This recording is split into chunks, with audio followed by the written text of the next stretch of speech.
I am Lauren Ross Diedrichsen, Colonel, USA retired.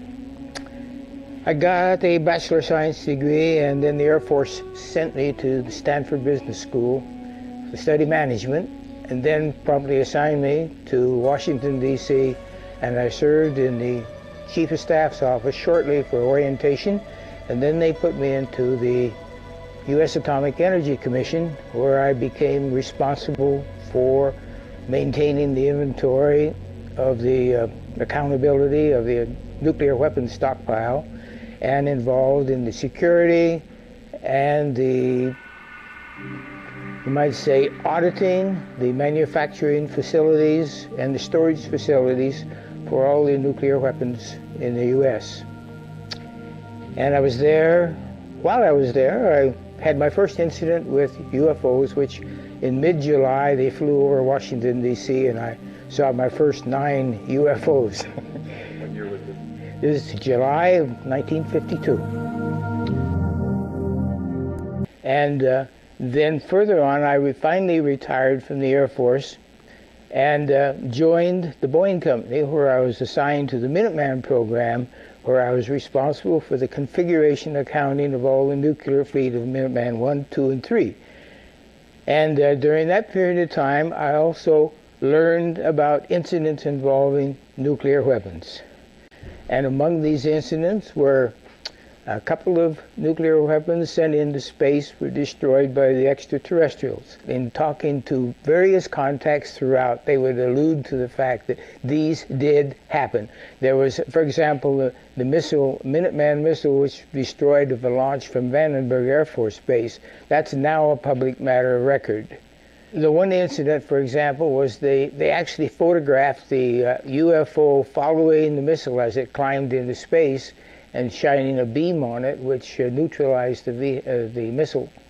And this was recorded. It was all hushed up, and they split up the team that observed it, but of course eventually the news came out, and it was later published and confirmed it. In fact, they were taken so seriously that the reporters would often not report them because it involved so much bureaucracy and protocol and etc.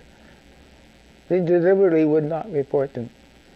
Almost cases where the UFOs became identified, at least on a radar or with reports, why they would try to scramble aircraft to intercept them.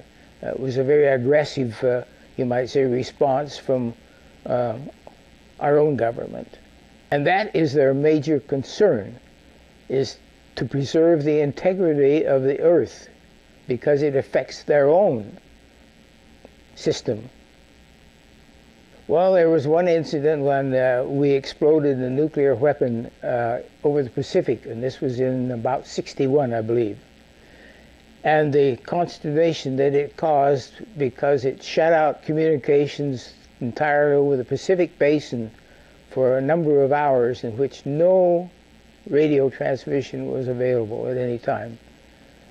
And this was very significant, and of course this was one of the things that the extraterrestrials, later I learned, were highly concerned about, because it affected our ionosphere. And in fact, spacecraft were unable to operate because of the pollution in the magnetic field of which they depended upon. The very end of the 70s or the early 80s, we attempted to put a nuclear weapon on the moon and explode it for scientific measurements and other things, which was not acceptable to the extraterrestrials. And what happened? They destroyed the weapon before it got to the moon. With reference to the incident which our government sent a nuclear weapon for explosion on the moon's surface, it was tended to, as I understand it, to assess some scientific data and reaction and so forth. The idea of any explosion in space by any Earth government was not acceptable to the extraterrestrials, and that has been demonstrated over and over. And what's the consequence? How is that demonstrated? By the destruction of any nuclear weapons sent into space. In some cases, there were confirmations of radar.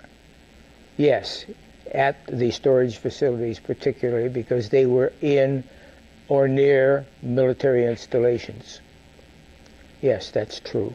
Shortly after I retired from the Air Force, and I still was maintaining contact with friends and associates at the various places, and on Colonel Parker and the Air Defense Command, the Space Command, particularly, I would run into him. He mentioned an incident which I later confirmed. A spacecraft went to the rescue of Apollo 13, and they accompanied Apollo 13 on their voyage around the moon and back to Earth.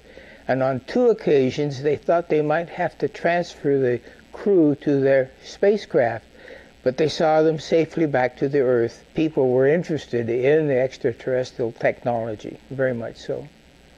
In fact, that was the time when Area 51 became notorious.